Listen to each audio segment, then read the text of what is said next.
നമസ്തേ. നമ്മുടെ കുട്ടികളിൽ പലരും പഠന ബുദ്ധിമുട്ടുകൾ അനുഭവിക്കുന്നവരാണ്. പല മാതാപിതാക്കളും പഠന ബുദ്ധിമുട്ടിനെ പഠന വൈകല്യമായാണ് കാണുന്നത്. എന്നാൽ യഥാർത്ഥ പഠന വൈകല്യത്തെ ആരും തിരിച്ചറിയുന്നില്ല. നമ്മുടെ കുട്ടി മറ്റു പല മേഖലകളിൽ മുൻപന്തിയിലായിരിക്കാം.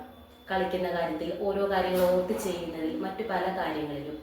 എന്നാൽ പഠനത്തിൽ മാത്രം പിന്നോക്കം നിൽക്കുന്ന അവസ്ഥ, അതാണ് പഠന വൈകല്യം. പഠന വൈകല്യം 3 തരത്തിലാണ് ഉള്ളത്: ഡിസ്ലെക്സിയ, ഡിസ്ഗ്രാഫിയ, ഡിസ്കാൽക്കുലിയ. ഡിസ്ലെക്സിയ വായനാപരമായ പ്രശ്നം.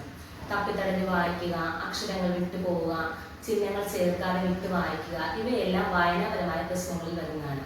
രണ്ടാമതായി ഡിസ്ഗ്രാഫിയ, അതായത് എഴുത്തുപരമായ പ്രശ്നങ്ങൾ.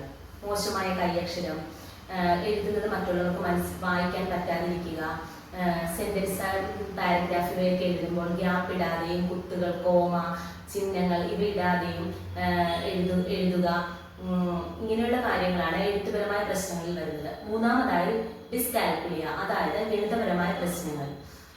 അക്കങ്ങൾ വിട്ടുപോവുക, അക്കങ്ങൾ എഴുതുമ്പോൾ തെറ്റുക, വളരെ ചെറിയ കോൺസെപ്റ്റുകൾ പോലും, കൂട്ടുക, കുറയ്ക്കുക, ഇങ്ങനെയുള്ള കാര്യങ്ങൾ പോലും അവർക്ക് ചെയ്യാൻ പറ്റാതിരിക്കുക. നമ്മൾ പറഞ്ഞ് മനസ്സിലാക്കി കൊടുത്താൽ പോലും അവ എങ്ങനെ ചെയ്യണം, എന്ത് ചെയ്യണം എന്ന് മനസ്സിലാക്കാൻ പറ്റാതിരിക്കുന്ന ഒരു അവസ്ഥയാണ് ഡിസ്കാൽക്കുലിയ എന്ന് പറയുന്നത്.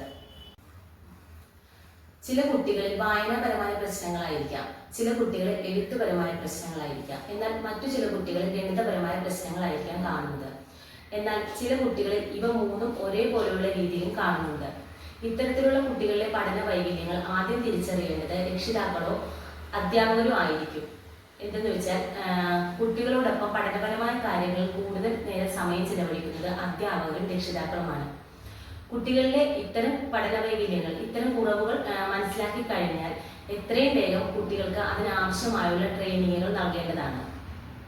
ഇത്തരത്തിൽ കുട്ടികൾക്കുള്ള പഠന വൈകല്യങ്ങൾ കണ്ടെത്തിയതിനു ശേഷം കുട്ടികൾക്ക് അതിനായി ട്രെയിനിങ് നൽകുന്നതിനായി ക്വാളിഫൈഡ് ആയിട്ടുള്ള സ്പെഷ്യൽ എഡ്യൂക്കേറ്റേഴ്സിനെയോ ലേണിംഗ് ഡിസബിലിറ്റിയിൽ ട്രെയിനിങ് എടുത്തിട്ടുള്ള സൈക്കോളജിസ്റ്റിനെയോ നമുക്ക് സമീപിക്കാവുന്നതാണ്.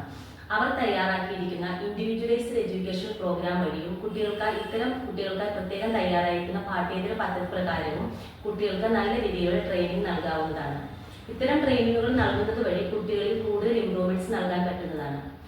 പ്രത്യേകമായി രക്ഷിതാക്കൾ ശ്രദ്ധിക്കേണ്ടത്, കുട്ടികളുടെ പഠന വൈകല്യങ്ങൾ നമ്മൾ മനസ്സിലാക്കി കഴിഞ്ഞാൽ അവർക്ക് എത്രയും വേഗം ട്രെയിനിങ്ങുകൾ നൽകി, റെമഡിയലായിട്ടുള്ള എഡ്യൂക്കേഷൻ നൽകി അവരെ കൂടുതൽ ഇംപ്രൂവ്മെന്റ് ആക്കാനാണ് നമ്മൾ ശ്രമിക്കുക.